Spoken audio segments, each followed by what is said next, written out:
Hi, this is George, the Nampa Flash, calling you from one of the finer restaurant establishments in Nampa, Idaho.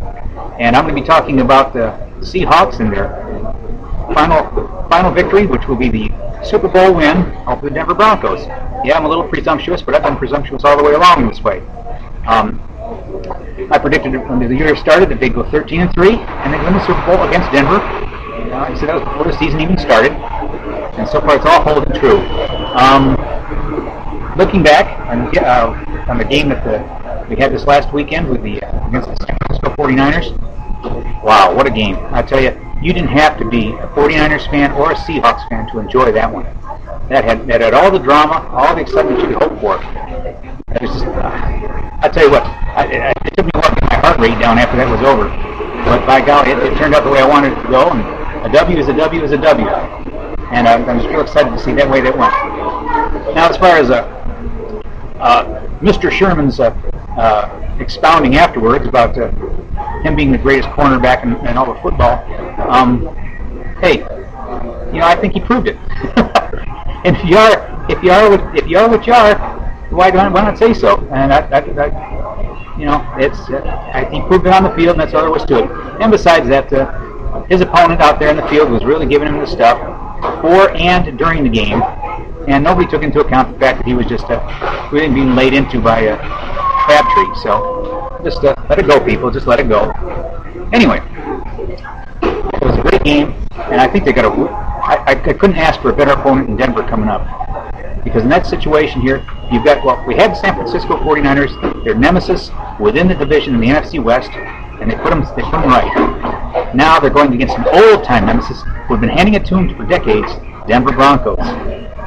Now here we got a classic situation where you've got the old, veteran, proven Hall of Famer in their quarterback, and we've got the young guy for the Seahawks, the untried but rising star for the Seahawks. So it's a tough combination, but it's going to be an exciting combination. You've also got something that hasn't happened in 20 years, and that is you've got the number one defense in all the NFL going against the number one offense in all the NFL going head to head. This is just great. I just think it's wonderful. And you also got, for the first time in 10 years, both number ones from their respective conferences. What a matchup.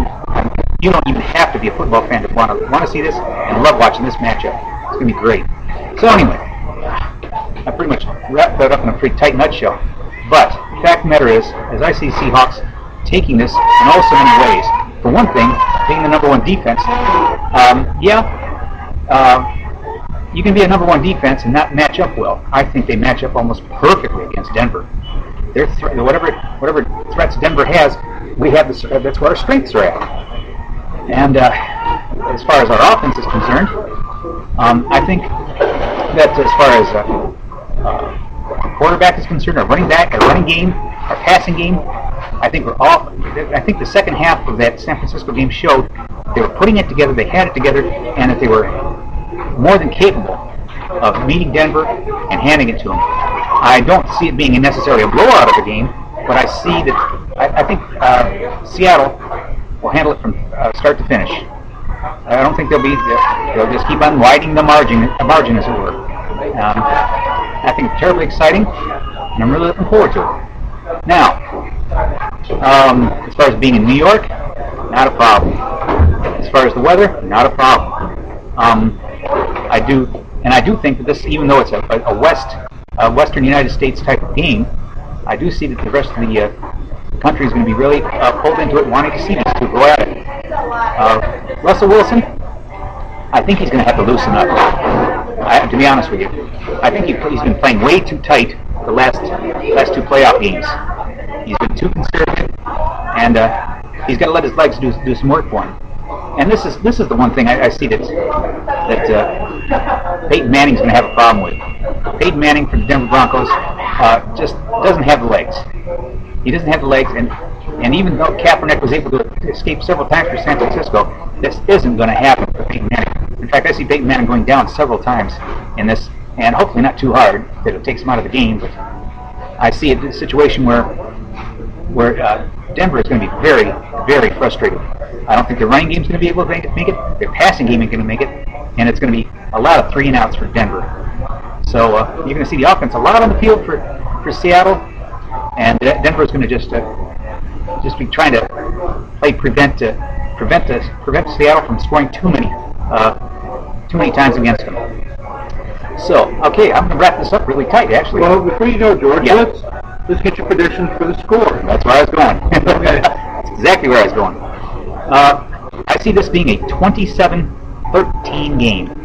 I know that sounds pretty lopsided. It's a big margin, but actually not. They're going to hold a very prolific scoring team in Denver down by that much.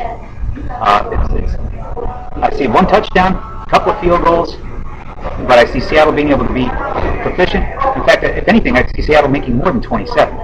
So I'm being conservative here. So I'm saying it's 27-13, and they'll lead it from start to finish.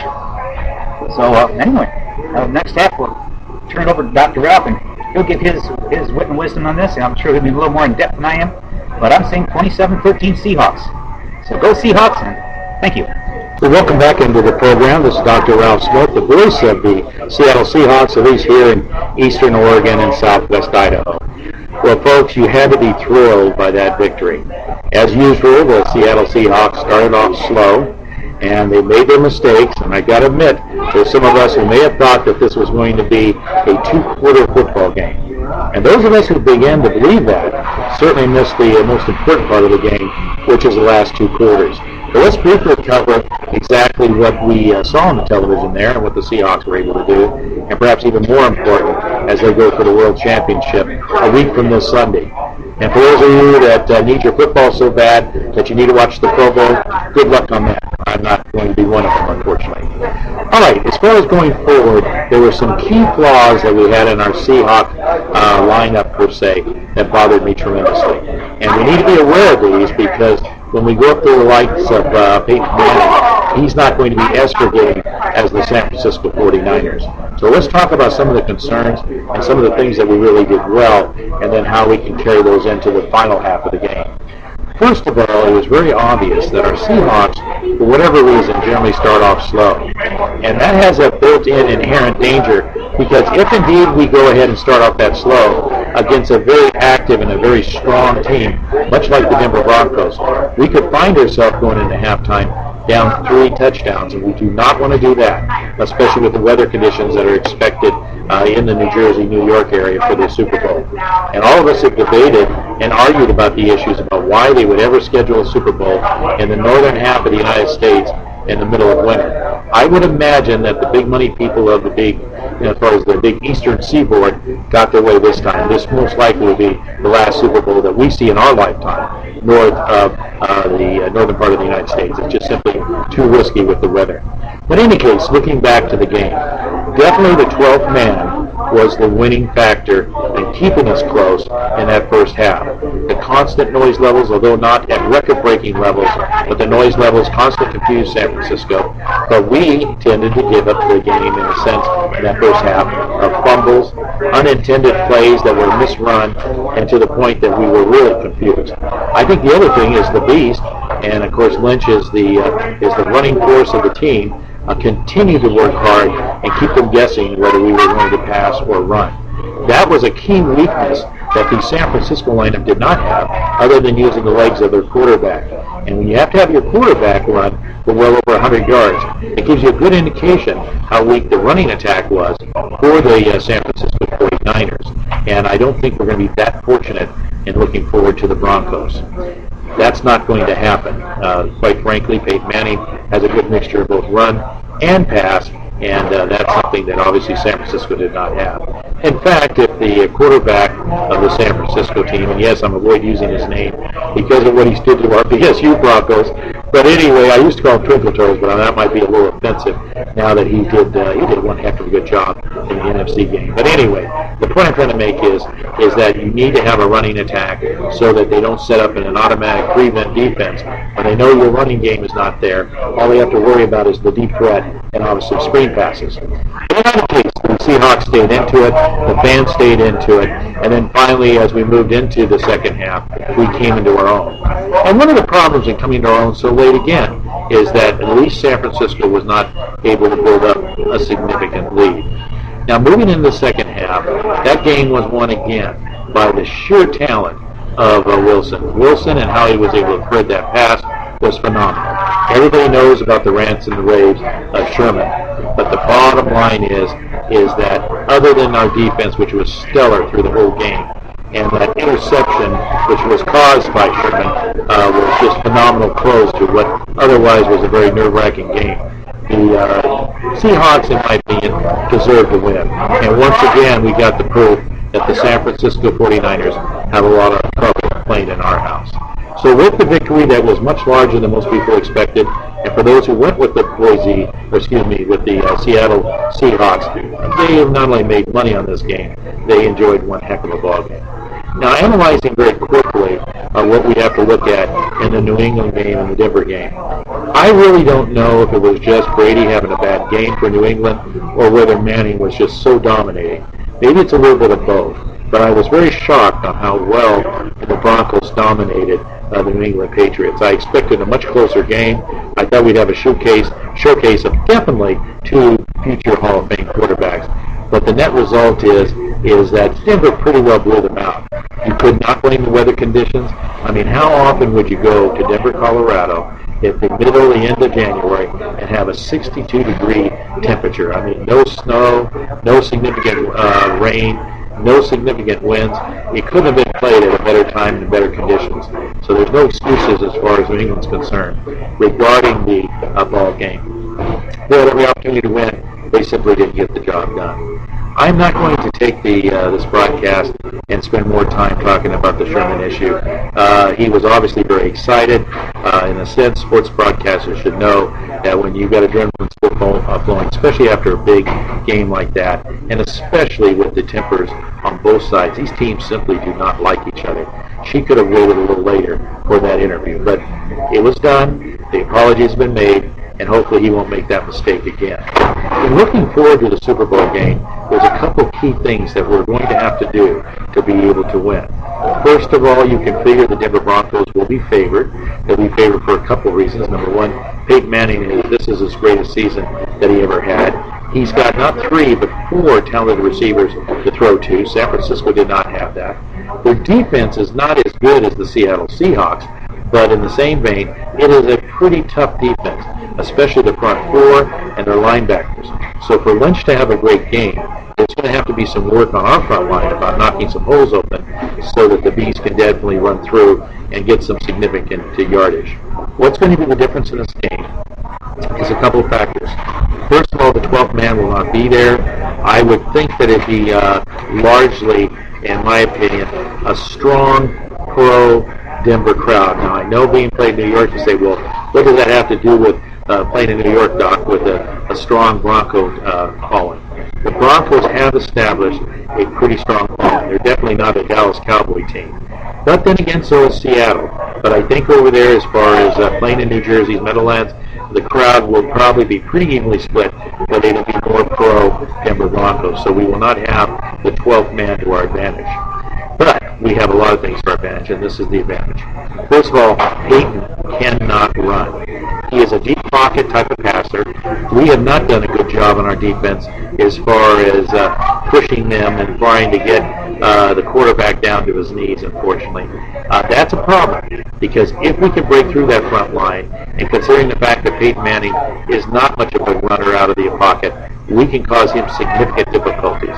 And by difficulties, I'm not talking about just getting enough sacks. I'm talking about him rushing his passes. When Peyton Manning rushes his passes, he throws interceptions. And the one thing we have a clear advantage in defense is definitely the secondary. The secondary will be ready for this, and they know that Manning is going to go probably 60% pass, 40% running. So we should have an advantage there. The big deal that we've got to get accomplished, and it is the deal breaker, is we've got to get our front 4, carry occasional blitz from outside corners. We've got to put pressure on Peyton Manning. If he's able to go back in that pass formation with a pocket and pick one of those 4 very talented receivers, it's going to be a long day for the Seahawks. Other than that, probably the defensive secondary is going to be carrying the brunt of the load. But a few sacks, a few rush passes, it'll make all the difference in the world. changing us over to the offensive side of the ball, Wilson needs to have his composure. I have noticed in the past that as we've got into these conference games, when he needs to pull his game up and those bullet passes of his, he can do it. He's definitely a strong, deep passer. They know this. The only thing they don't know is whether we're going to use the beast or we're going to use our talented receivers. And of course, we have 4 talented receivers. But Wilson has got to have composure. He needs to come out and try to get a lead from the get-go. And then finally, and this is the third most important piece, both kickers are exceptional kickers. Our kicker can kick a field goal with 45, 50 yards without trouble, but the same thing with Denver. So when it's all said and done, when you have maybe a future Hall of Famer, let's say 15, 20 years away, and Russell Wilson, if he keeps playing at his level, and a definite Hall of Famer in Peyton Manning, it may come down to the kicking game, of which both teams have a very strong kicking game. As far as predictions are concerned, I am going to predict that the Seahawks will be the world champions, and they will beat the Denver Broncos by 3. My score on this, considering the weather conditions, which is unknown right now, and we have some forecasts, long-range forecasts, but that's not dependable. But my prediction for the score will be the Seattle Seahawks 27, the Denver Broncos 24, and with that 3-point victory, we will finally achieve a goal that this franchise has waited for a long time, a world championship. Well, that's my analysis of the game. Of course, we'll come back after the Super Bowl and we'll see whether George was right or I was right. And more importantly, we'll get ready for next year. This team is young. It's got a lot of potential. And my personal feeling is this is only the beginning. What you're witnessing is the beginning of a dynasty for your Seattle Seahawks. Have a great time and enjoy the Super Bowl.